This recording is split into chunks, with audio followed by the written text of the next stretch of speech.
So hello there and welcome back, and if you've been following the last few videos, I've had a look at the keto diet, I've had a look at the new cabbage soup diet, and today it's the turn of the carnivore diet. Looking forward to this one.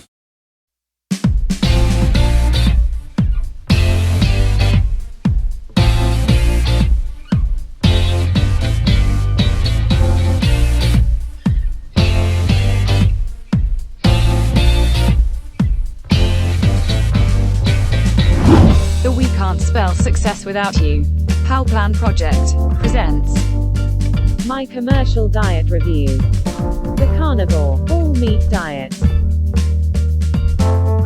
the carnivore diet, once again, is another diet not recommended by the NHS or my doctor, because I do have cholesterol issues and it generally contains quite a lot of fat. But, we thought we'd give it a go, see what happens. At this moment in time, this is probably my most concerning diet, and I did take blood tests just before doing it, and the cholesterol was around 4.6, which is below 5, so pretty much a normal reading, which gave me a peace of mind to actually attempt to do this diet. So, we'll just jump on the scales, and if you've watched the last couple of videos, you won't be surprised that it's currently showing at 19 stone 6. Let's see if we can first of all get through this diet, and secondly, let's see if we do actually lose any weight.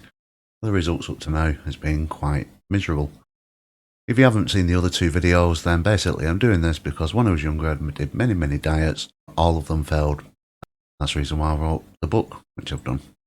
However, there was some diets which I hadn't tried, some that weren't invented at the time, and some were, maybe they're just too expensive, like the carnivore diet. But the carnivore diet wasn't available in the 80s. Anyway, I'm waffling on now, so let's get on with it. The carnivore diet. How to do it? Well, it's pretty easy. Most what you have to do is eat lots of meat, it would seem. That sounds fun. So, carnivore diet is animal-based products such as meat, fish, eggs, which, you can have honey, salt, pepper, and zero carb seasoning. So straight away, what this is telling me is that the new carnivore diet is the old zero carb diet. And looking at the old zero carb diet, the first issue with it is you will not get any vitamin C. So, but it's for a week. It'll be interesting. Does the carnivore diet have any health benefits? Well, body weight, so that's good. Depression, so it can improve depression. I think that's meant to be, it will help you with the depression, but kind of reads a bit weird.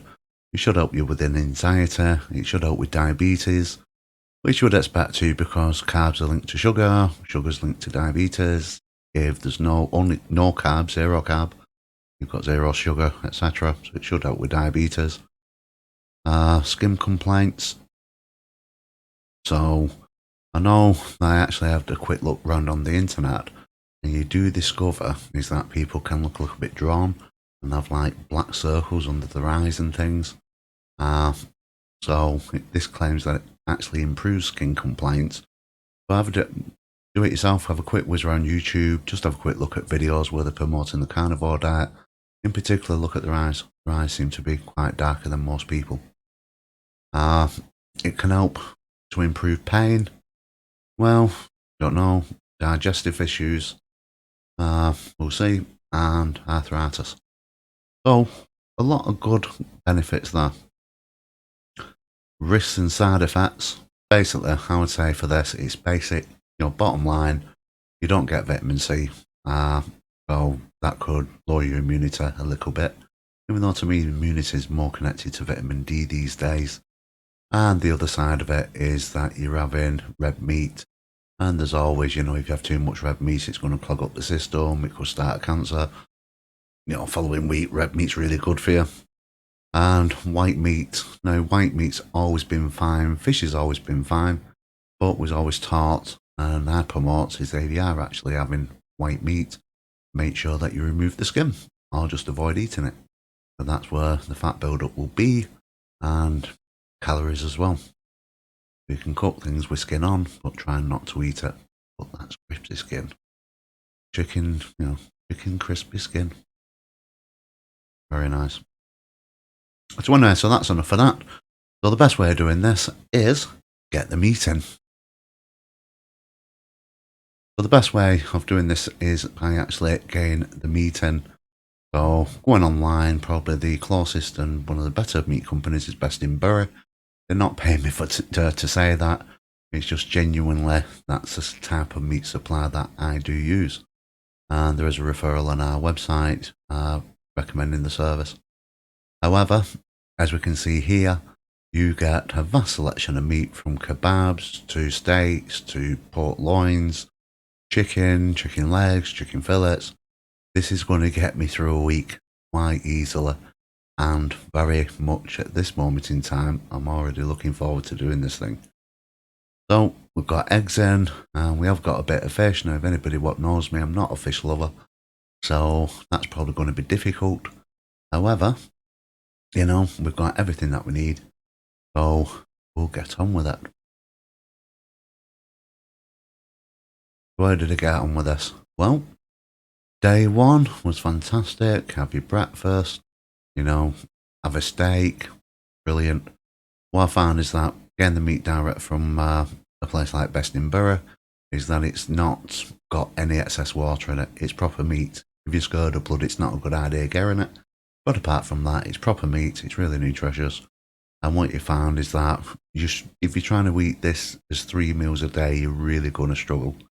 So it was kind of a full meal in the morning, and then, a reasonable tea. And then equally, you'd have some meat left over, which you can snack on. So you ain't going to get hungry at all. We went through dish after dish after dish, making all eat after me. It was great. I mean, it was brilliant until about Thursday or Friday. There was no real health issues. I found is that because you're constantly eating meat, it felt like sometimes it wasn't going down, or when you've ate something and you genuinely feel hungry, suddenly it kind of felt like there was a bit kind of lodged near your throat or whatever. Just you felt that full. So no complaints on the hunger side. Eating so much meat by Thursday or Friday, you actually discovered that going to the toilet can be a little bit more difficult. So would recommend at that point is that you drink more and more water. Just to keep the digestive system primed and going along. And during this time, I'm sure they have fish with boiled eggs, which was a bit of a combination. But, it's like, what do you put with fish if you don't want fish and a sausage? I suppose you could do. And I got a quick look on the internet, and they recommended boiled eggs at one point, so fish and boiled eggs. It was different. It was nice. It was different. So that was the only complaints, and we plodded on and continued until we completed the week. And then, of course, it's time to jump on the scales and have a look to see how we did.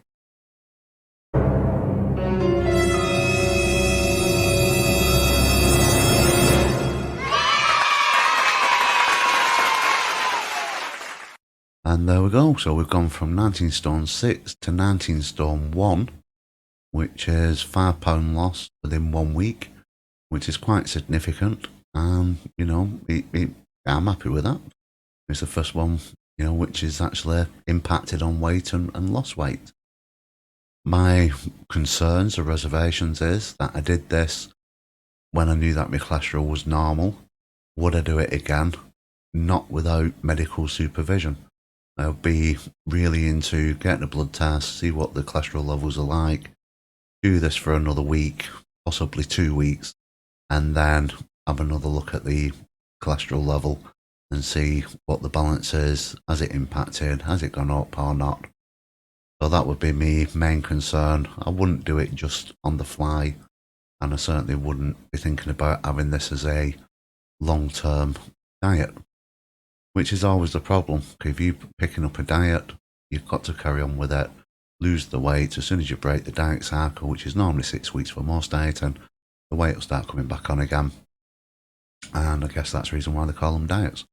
What you need to do is permanently choose that you're willing to do this in effect for the rest of your life. And for me, it'll be too worrying to actually do that.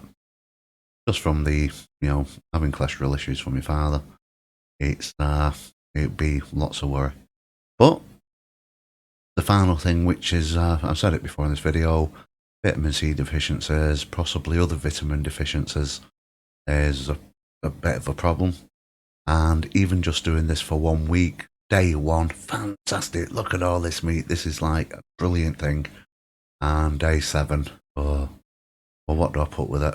I'm missing my veg. Can I not have gravy with it? Can you have certain sauces with it? And it becomes, the novelty wears off very, very quickly. But we have lots of meat left from Bestingbury, so that's cool. And we lost 5 pounds, which is really, really good. However, it's becoming apparent now is that these diets are not coming without issues. So what I want to think about next is actually doing the PowerPlan diet, getting to the end of that and see how much weight we can lose. Now, we've got a nice little target here of 5 pounds with the Carnivore diet. We will see how the PowerPlan goes. And obviously, there's no restrictions on food, drink, alcohol is allowed. So, far easier plan. But, it's something to compare to. But I can now officially say, which is good, is I've tried just about every diet on the market. Most of them don't work for me. And the ones which did only work short term or would be a potential danger to my health. So, but yep, so that's it for me. So we're starting the PowerPlan. That's coming up. So this is kind of concluding my little mini-series, trying the diets which weren't around in the 80s, or the ones that didn't exist, or the ones that have been adapted since the 80s.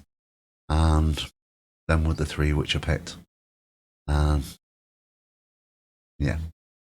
And we wanted to do these ones, which they're fine. They are fine. But that's it for this video. Thank you for watching, and we will see you soon. If you have enjoyed this video, then please provide your support by liking this video and subscribing to this YouTube channel. If you are watching on Facebook, then please like and share this video with your family and friends. And as always, thank you for viewing.